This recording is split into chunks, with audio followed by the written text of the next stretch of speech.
Today the biggest news comes from the Baltic region.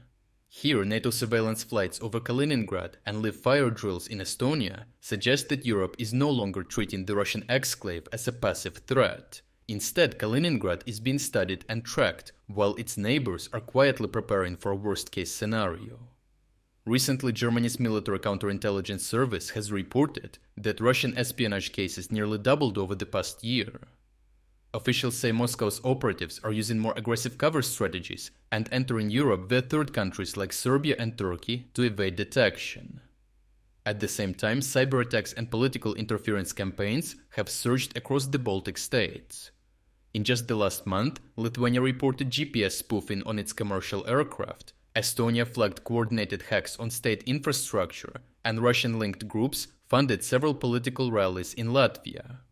These are not isolated provocations. They mirror the early warning signs that preceded Russia's invasions of Georgia in 2008 and Ukraine in both 2014 and 2022. The pattern is familiar, and its central node is Kaliningrad. Nearly every signal jamming incident, radar incursion, or drone probe in the region traces back to the Russian exclave, making it the catalyst for any new escalation. That threat is not new, but its urgency is. Kaliningrad is a heavily militarized Russian enclave wedged between Poland and Lithuania, and has long served as a launchpad for threats against NATO. Home to Baltic Fleet warships, Iskander missile systems, and advanced air defense, it gives Moscow a constant forward presence inside EU territory. During previous standoffs, Russia used Kaliningrad to simulate nuclear strikes, stage snap exercises, and threaten shipping routes in the Baltic Sea. But in recent months, it has also become a nerve center for hybrid operations, coordinating cyberattacks, transmitting jamming signals, and testing NATO's airspace readiness with frequent higher flyovers. In short, Kaliningrad is no longer just a base, it is a battlefield node already in use. Now Europe is pushing back. NATO AWACS surveillance aircraft have begun continuous flights over Poland and the Baltic Sea to monitor Kaliningrad's military activity. Meanwhile, Estonia has just held its first ever live fire drills using US-supplied HIMARS, part of a 6-unit acquisition aimed at boosting long-range strike capabilities. The exercise is focused on targeting simulated hardened positions, such as fortified bunkers and missile launch pads, the exact type of assets concentrated in Kaliningrad. Poland, which has received dozens of HIMARS systems from the US, is preparing similar capabilities. For frontline NATO members facing the brunt of Russian pressure, these drills serve a clear dual purpose: readiness for counterforce missions and visible deterrence against Kaliningrad's offensive potential. While no official scenario has been disclosed, these drills are being interpreted by analysts as a dry run for serious interdiction missions aimed at Russia, detecting, targeting, and disabling missile launch platforms inside the enclave.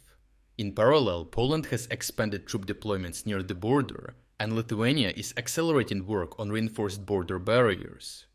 If NATO were to actually confront Kaliningrad militarily, the opening move would likely be a coordinated cyber and electronic warfare push aimed at blinding Russian communications and radar coverage.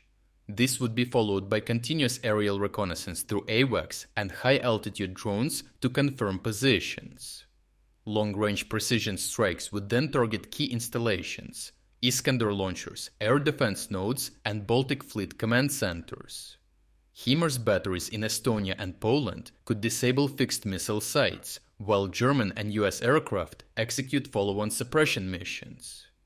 Naval forces would blockade Kaliningrad's key port at Baltic to prevent reinforcement. Meanwhile, NATO ground units, already repositioned near the Suwalki Gap, would be tasked with containing any attempted Russian breakout into Poland or Lithuania. This is a hypothetical scenario, but it is now being actively rehearsed, with each exercise aligning more closely to an actual operational sequence. Overall, the Kaliningrad threat that Russia spent 2 decades cultivating may be turning against it. Europe is no longer threatening the enclave as a static deterrent, but as a live vulnerability that can be tracked, targeted, and potentially neutralized.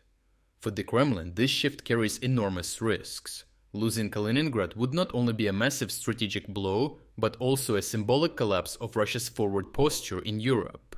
And for NATO, the message is clear: the era of passive containment is over.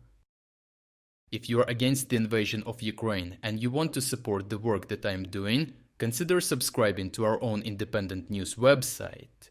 Here you can find our exclusive strategic insights, comprehensive overviews of all fronts, and regular tactical analysis videos. By subscribing, you will not only show your support for this channel, but also help and defend independent journalism.